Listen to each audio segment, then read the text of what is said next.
নবীজি শিখানো হাদিসের দোয়াগুলো আমাদের দুনিয়া ও আখিরাতের জন্য সবচেয়ে উত্তম। চলুন কিছু নির্বাচিত দোয়া পড়ি। দোয়া 1 নাম্বার হাদিস। হে আল্লাহ, আমি আপনার কাছে হেদায়ত, তাকওয়া, পবিত্রতা এবং আত্মসম্মান সচ্ছলতা চাই।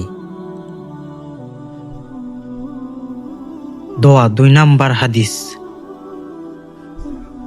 হে আল্লাহ, আমি আপনার আশ্রয় চাই দুশ্চিন্তা ও দুঃখ থেকে, অক্ষমতা ও অলসতা থেকে।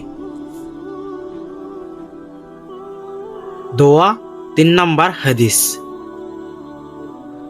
হে আল্লাহ, আমার গুনাহ ক্ষমা করুন, আমার ঘরে প্রশান্ততা দেন এবং আমার রিজিকে বরকত দান করুন। দোয়া 4 নাম্বার হাদিস। হে আমার রব, আমাকে ক্ষমা করুন এবং আমার তওবা কবুল করুন। নিশ্চয়ই আপনি অনিশ্চয়ই তওবা কবুলকারী দয়ালু।